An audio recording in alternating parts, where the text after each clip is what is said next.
मां जी किधर जा रहे हो? मैं क्या मां जी परेशान हो, खैरियत है, किथे जा रहे हो?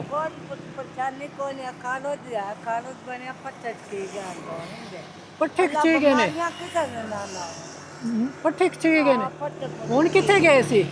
आ गाड़ा बट्ठे जाना है तो अगे किधर गए सी? ये तो सासरे गन पूप लेनी है ट्यूब ले लिए? आ ले ले अच्छा अच्छा, ते रक्शे ते क्यों नहीं जा रहे?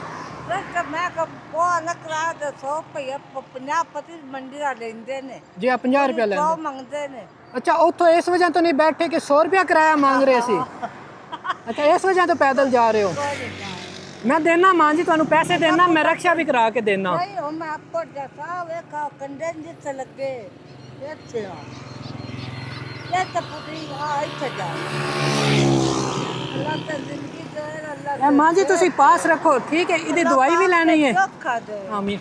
ਇਹਦੀ दवाई लेनी है। जाना फिर टीका कराना अच्छा पूरा टीका बड़े कराने ਤੁਸੀਂ दवाई शवाई लेनी है ਇਹਦੀ ठीक है। सच्चियां गोलियां पड़ियों मिलेंगी मैं रक्षा करवा देना एक ना मिनट। कोई नहीं जान दे नहीं उन्हें पाया पूरा मैं टोट जानी आ बच्चा नहीं आ नहीं ਤੁਸੀਂ पैदल बड़े मुश्किल नाल जा रहे हो। अच्छा मां जी मेरी गल सुनो। मां जी एक मिनट मेरी गल सुनो। मैं ਜਿਹੜੇ ਤੁਹਾਨੂੰ ਪੈਸੇ ਦਿੱਤੇ ਨਾ ਤੁਸੀਂ ਇਹਦੇ ਪੱਠੇ ਵਗੈਰਾ ਚੈੱਕਅਪ ਕਰਾਣੇ ਨੇ ਠੀਕ ਹੈ।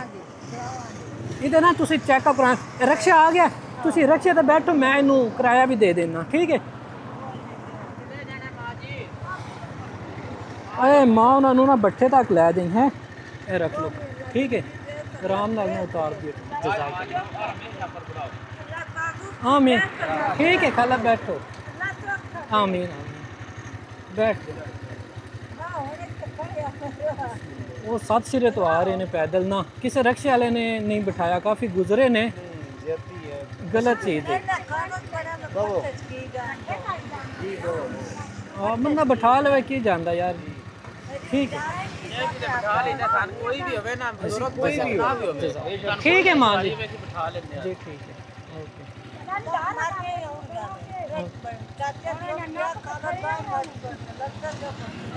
अच्छा ठीक है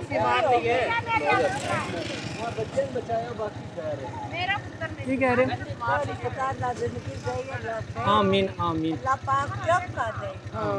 ਤੁਸੀਂ ਬਸ ਚੈੱਕਅਪ ਲਾਜ਼ਮੀ ਕਰਾਣਾ ਠੀਕ ਹੈ। हाँ जी